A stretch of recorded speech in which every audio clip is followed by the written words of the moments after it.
네, 안녕하세요. 멘탈이 전부다의 철영입니다. 네, 오늘 시장은 어제에 이어 연 이틀째 상승 마감했습니다. 3대 지수가 모두 사이좋게 이틀 연속 올랐는데요. 오늘은 또 무슨 일이 있었을까요? 일단 최근까지 시장을 불안하게 만들었던 은행 리스크는 이제 확실히 가라앉고 있다고 보시면 되겠습니다.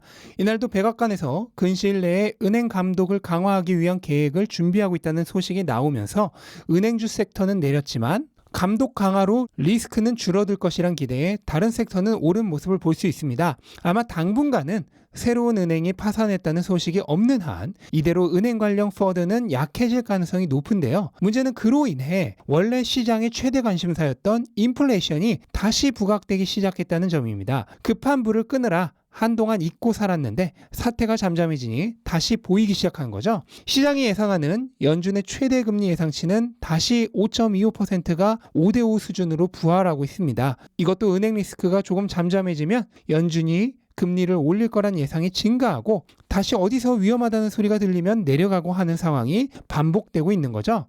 저의 개인적인 생각을 말씀드리자면 저는 한 번 정도는 금리를 충분히 더 올릴 가능성이 있다고 생각을 합니다. 그러니까 5에서 5.25%까지는 갈 수 있다는 얘기고, 다만 시장의 기대와는 달리 금리 인하는 빨라야 연말에나 가능하지 않을까 생각합니다. 왜냐하면 아직까지도 인플레이션이 연준의 목표치와 비교하여 너무나 높기 때문이죠. 이 인플레이션은 구조적 문제이기 때문에 연준이 고금리를 유지한다 하여 낮추는 데 효과가 나타나는 것은 한참 뒤의 일이겠습니다만, 적어도 낮추는 신용이라도 하려면 연준에게도 명분이 필요합니다. 하지만 현재와 같은 인플레이션에서는 명분이 없기 때문에 연준이 비난을 무릅쓰고 시장이 기대하는 것처럼 빠르게 금리 인하를 하기는 어렵다고 생각이 됩니다. 하지만 그럼에도 불구하고 최근 기술주가 시장을 주도하며 강하게 상승하고 있는 이유는 무엇일까요? 네, 이제 금리 인상이 끝날 것이란 기대입니다. 비록 최종 금리는 아직 한 번 더 오를 수도 있겠지만, 그리고 비록 금리 인하는 기대보다 뒤로 더 밀릴 수 있겠지만, 중요한 건 그런 게 아니죠. 시장은 언제나 앞날을 내다봅니다. 이제 이 지긋지긋했던 금리 인상이 끝나가는데 그게 무슨 문제가 되겠습니까? 지루했던 영화가 정말로 끝나는 시간이 눈앞으로 다가오자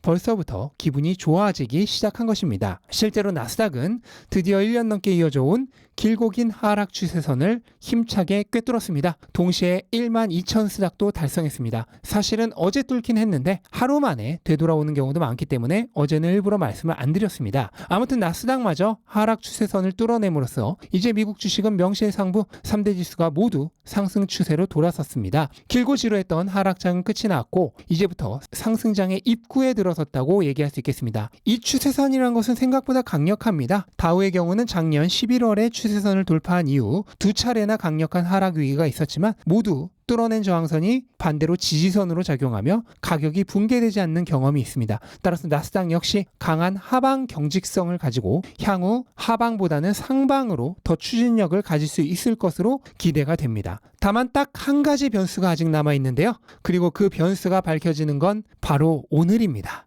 네. 모두가 은행일로 잠시 잊고 있었던 바로 그것, 인플레이션이죠. 오늘 가장 중요한 인플레이션 지수 중 하나가 발표됩니다. 오늘 장 시작 1시간 전 PCE 물가가 발표되는데요. 시장은 강한 서비스 물가와 주거비로 인해 인플레이션이 내려가지 않았을 것으로 예상하고 있습니다. 오늘 이 PCE가 어떻게 나오느냐에 따라 어제까지의 상승은 모두 되돌림 당할 가능성이 있습니다. 그 경우에는 이번에 뚫었던 저항선의 돌파도 가짜 돌파가 되겠죠. 일단 제 생각은 이렇습니다. 시장은 현재 물가가 내리지 않았을 것으로 기대하고 있는 상황에서도 주가가 올라왔으므로 오늘 시장 예측치인 4.7%만 기록해도 큰 하락은 없을 것으로 생각이 됩니다. 다만 예상을 뚫고 지난달보다 물가가 오히려 더 올랐을 경우가 문제가 되죠. 이때는 연준이 금리를 인하할 명분은 아예 없어지고 심지어 더 올릴 수 있는 가능성도 높아질 것입니다. 그렇게 되면 최근 시장의 상승세는 방향을 잘못 짚은 것이 되니 다시 되돌아갈 가능성이 생기는 거죠.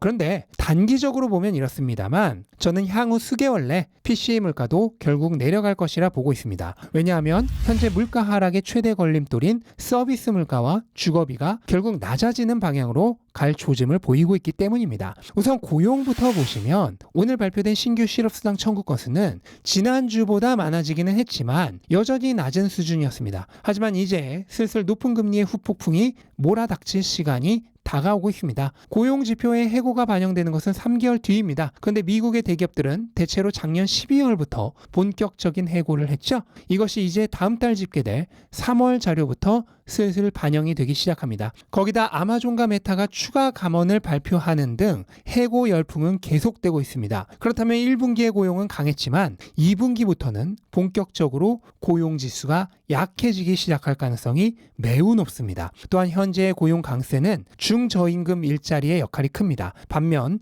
고소득직은 계속해서 줄어드는 추세죠. 따라서 전체 임금 상승률도 작년과 비교하여 확연하게 낮아지고 있는 모습이 확인되고 있습니다. 이처럼 지연된 해고가 반영되기 시작하고 임금 상승률이 낮아지기 시작하면 결국 서비스 물가도 감소하는 방향으로 갈 가능성이 매우 높다고 볼 수 있겠습니다. 또한 끊임없이 오르고 있는 미국의 주거비도 조만간 하락세로 전환할 가능성이 매우 높습니다. 주거비의 선행지표인 집값은 이미 7개월째 하락세를 이어오고 있습니다. 거기다 집값은 한번 하락세로 전환되면 상당 기간 추세를 이어가는 경향이 강합니다. 집값 하락이 주거비에 반영되기까지는 시간이 필요하기 때문에 아직은 반영이 되고 있지 않지만 이미 7개월째 지속되어 왔기 때문에 조만간 반영되기 시작하는 시기가 다가올 것입니다. 또한 집값과 상관없이 주거비 그 자체도 이미 하락세가 시작되었습니다. 점퍼에서 측정한 신규 임대료는 이미 작년 5월을 정점으로 하락 추세로 돌아섰습니다. 또한 진로우에서 조사한 내용도 완전히 일치합니다. 진로우 렌트비 인덱스를 보면 역시 거의 비슷한 시기부터 신규 임대료가 하락한 모습을 볼 수 있습니다. 그런데 왜 CPI에서의 임대료는 계속 상승 중일까요? CPI는 과거 2년간의 누적 데이터를 기반으로 하기 때문입니다. 따라서 물가 인상기에 크게 오른 임대료가 계속 반영이 되고 있는 거죠. 하지만 신규 임대료가 하락하고 있기 때문에 CPI 주거비가 하락하는 것은 그냥 시간의 문제일 뿐입니다. 네, 아무튼 그렇다 하여도 어쨌든 이번 달까지는 서비스와 주거비가 하락하지 않으면서 물가가 강할 확률은 분명히 있는데요. 그럴 경우에는 어떻게 될까요? 어떻게 되겠습니까? 크게 달라질 건 없습니다. 단지 본격적인 상승 시기가 뒤로 조금 밀릴 뿐이죠. 만약 이번 PCE 물가가 오르기라도 했다면 분명 시장은 최근의 상승을 되돌릴 것입니다. 하지만 거기서 한 박자 쉬고 잘하면 두 박자까지 쉬고 결국은 끝나는 금리 인상과 낮아질 물가로 인해 다시 오를 것입니다. 이제 방향은 정해졌습니다. 단지 속도의 문제일 뿐이죠. 그리고 우리는 이제 막 출발하려고 준비를 끝마치고 있습니다. 출발 신호가 조금 늦어진다고 하여 실망할 필요는 없습니다. 아주 잠시의 인내가 더 필요할 뿐입니다. 그리고 이미 충분히 인내왔던 우리들에게 그 정도의 추가적인 인내는 그리 크게 힘들지는 않을 것입니다. 네, 이것으로 오늘 영상을 마치도록 하겠습니다. 영상 도움되셨다면 구독과 좋아요 부탁드리고 즐거운 하루 되시기 바랍니다. 감사합니다.